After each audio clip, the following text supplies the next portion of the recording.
دانیل 5واں باب۔ بیلتشزر بادشاہ نے اپنے 1000 عمرہ کی بڑی دھوم دھام سے ضیافت کی اور ان کے سامنے مے نوشی کی۔ بیلتشزر نے مے سے مسرور ہو کر حکم کیا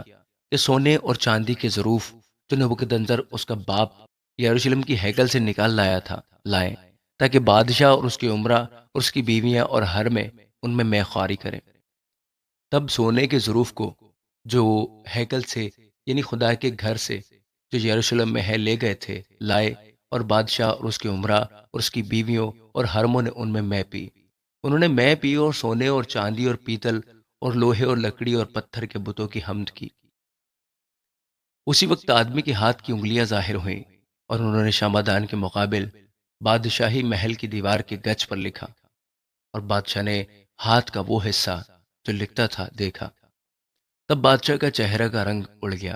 اور اس کے خیالات اس کو پریشان کرنے لگے، یہاں تک کہ اس کی کمر کے جوڑ ڈھیلے ہو گئے اور اس کے گھٹنے ایک دوسرے سے ٹکرانے لگے۔ بادشاہ نے چلا کر کہا کہ نجومیوں اور کستیوں اور فال گیروں کو حاضر کریں۔ بادشاہ نے بابل کے حکیموں سے کہا کہ جو کوئی اس نوشتہ کو پڑھے اور اس کا مطلب مجھ سے بیان کرے ارغوانی خیرات پائے گا، اور اس کی گردن میں زرین توق پہنایا جائے گا، اور وہ ملکت میں تیسرے درجے کا حاکم ہوگا۔ تب بادشاہ کے تمام حکیم حاضر ہوئے، لیکن نہ اس نوشتوں کو پڑھ سکے اور نہ بادشاہ سے اس کا مطلب بیان کر سکے۔ تب بیلتشزر بادشاہ بہت گھبرایا اور اس کے چہرے کا رنگ اڑ گیا اور اس کے عمرہ پریشان ہو گئے۔ اب بادشاہ اور اس کی عمرہ کی باتیں سن کر بادشاہ کی والدہ جشنگاہ میں آئی اور کہنے لگی، اے بادشاہ، ابد تک جیتا رہے، تیرے خیالات تجھ کو پریشان نہ کریں اور تیرا چہرہ متغیر نہ ہو۔ تیری مملکت میں ایک شخص ہے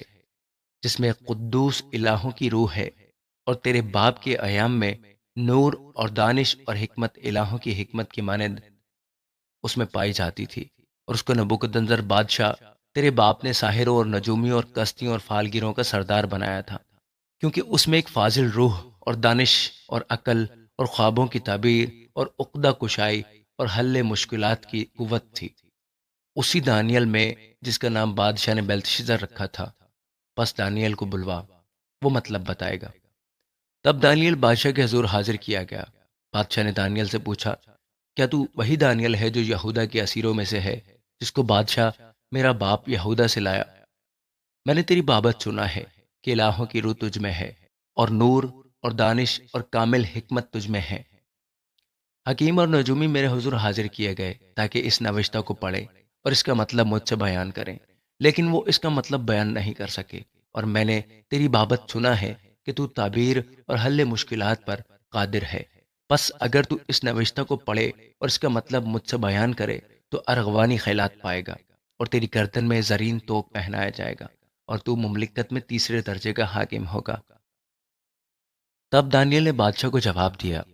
کہ تیرا انعام تیرے ہی پاس رہے اور میرا صلہ کسی دوسرے کو دے،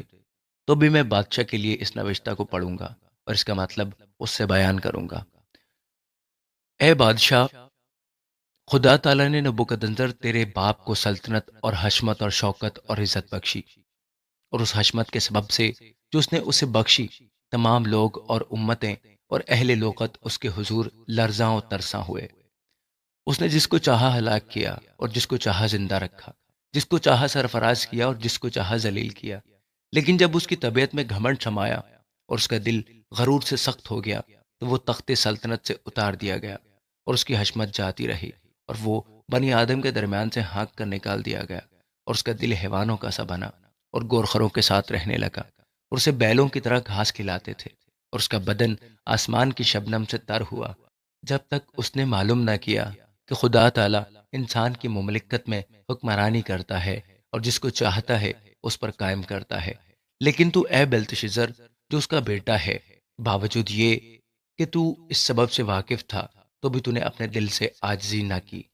بلکہ آسمان کے خداوند کے حضور اپنے آپ کو بلند کیا اور اس کی ہیکل کے ظروف تیرے پاس لائے، اور تو نے اپنے عمرہ اور اپنی بیویوں اور حرموں کے ساتھ ان میں مے خواری کی، اور تو نے چاندی اور سونے اور پیتل اور لوہے اور لکڑی اور پتھر کے بتوں کی حمد کی، جو نہ دیکھتے ہیں نہ سنتے اور نہ جانتے ہیں، اور اس خدا کی تمجید نہ کی جس کے ہاتھ میں تیرا دم ہے اور جس کے قابو میں تیری سب راہیں ہیں۔ بس اس کی طرف سے ہاتھ کا وہ حصہ بھیجا گیا اور یہ نوشتہ لکھا گیا، اور وہ نوشتہ یہ ہے منے منے تکیل و فرسین، اور اس کے معنی یہ ہے، میں نے یعنی خدا نے تیری مملکت کا حساب کیا اور اسے تمام کر ڈالا۔ تکیل یعنی تو ترازو میں تولا گیا اور کم نکلا۔